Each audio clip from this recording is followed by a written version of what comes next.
What's good, y'all? Justin here with Pandora Lawncare, here to give y'all a little bit of some tips and pointers. The customer's yard I'm heading to now, she's one of my fairly new customers. She's just one of them good customers that lets me do what I do. Nothing, doesn't want anything specific, just wants me to come and mow grass, and get her yard looking right. So first things first, as soon as I get out of the truck, I always grab me some safety cones. Safety cones are great because they can stop a very big problem from happening. People fly up and down that road, any road really. People nowadays don't care. But when they see safety cones, it gives them some kind of alert to let them know, hey, people are servicing this property or people are servicing nearby, please slow down. Because you can get hit on or off your equipment, or they can run to your trailer or your truck, and yeah, I just don't want none of that to happen. It's also a good thing to have as being a licensed and insured business. You want to look professional. You want to have those cones out there because, if a cop comes by or something and sees your truck and trailer just sitting in the middle of the road or on the side of the road, they're probably going to want to stop and say, hey, do what cops do. It's just, like I said, it's an extra precaution. It's always good to have. A lot of people don't use them. I personally use them, obviously, and I've never had a problem. Now, I do want to talk a little bit about what yards you should stripe and which ones you shouldn't. There's never really a right and wrong way of mowing a lawn like this one. Now, if it's a yard that's got flat ground, flat grass, green grass, stripe it. Every chance you possibly can, try to stripe a customer's yard. If you can't, like on this yard's got a bunch of little hills, a bunch of dips. It's unlevel. It's really difficult to stripe. So, I stripe it as much as I can, but sometimes you just gotta do what you gotta do to get the job done. Also, small debris, dog poop, things like that, little things. The little things with customers goes a long way. And I charge for those little things extra when I go to quote people's yards. Usually it ain't but a couple dollars. Like, if you got a bunch of dog poop in your backyard, it might be a couple extra bucks that I'm include into the quotes so I can go and pressure wash my stuff when I get done mowing your yard, because I don't want to transfer disease and I don't want to transfer anything like that into a different customer's yard and make their dog sick, anything, parvo, whatever, other things dogs have. Same thing with small debris. If I see limbs, sticks that have fallen from a previous storm, if it's just a few, I'll haul them off. Fellas, you guys, it's no big deal. You don't charge customers extra to haul off a couple twigs that are in their yard. I charge them a couple dollars extra in for every service. That way, anytime sticks and stuff fall, I haul them off. Now, if it's a bunch or if it's a big amount, then yeah, of course, upcharge them. Charge them for a dump fee if you gotta go to the dump, whatever it is. But if it's just a few twigs or something, haul that stuff off.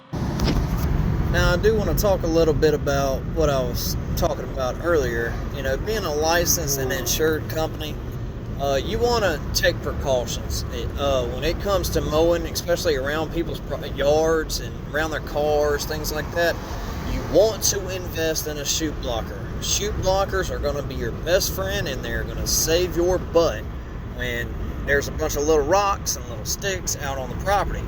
It's going to save you from shooting or launching a rock into somebody's window or banging the side of somebody's car or something like that.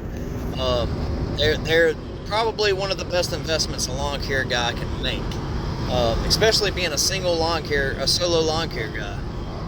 Every mower I've got's got one. They've saved me quite a few times. But trust me, if you don't have one, you need to get one. You want to take precautions around, areas like this. It's got a lot of small, tiny rocks, things like that. You want to when you're weed eating, you want to be very, very, very, very careful when you're getting close to window sills and windows like this, because like I said earlier, you could sling a rock and bust a window. You don't want to do that. So my solo lawn care guys, and even my lawn care guys that are trying to start their own business, the first thing you want to do is get insurance.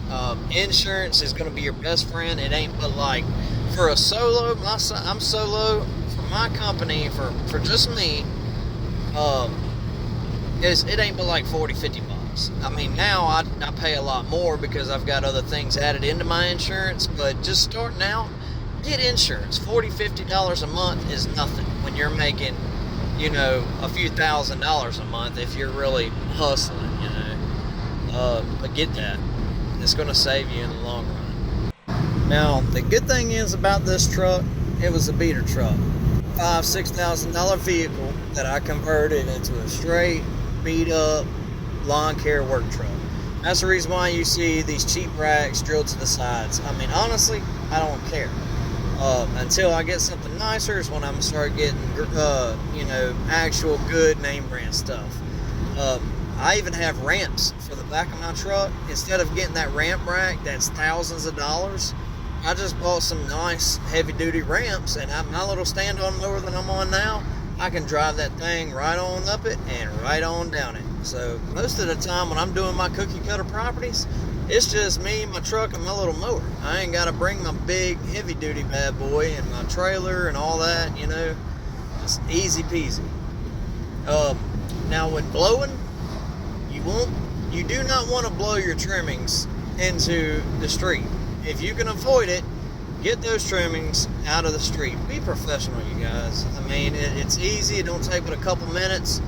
Clean out the driveways, you know, sidewalks, anywhere cars go, because you got to think, if a man comes hauling butt down that road on a motorcycle and hits all those grass trimmings, boom, it can cause serious injury, if not death. You don't want to be that lawn care guy that accidentally caused an accident. So get them trimmings out of the street as soon as possible. I don't know if you guys really noticed or not, but while I'm doing my job, I'm also kind of putting my stuff up as I go.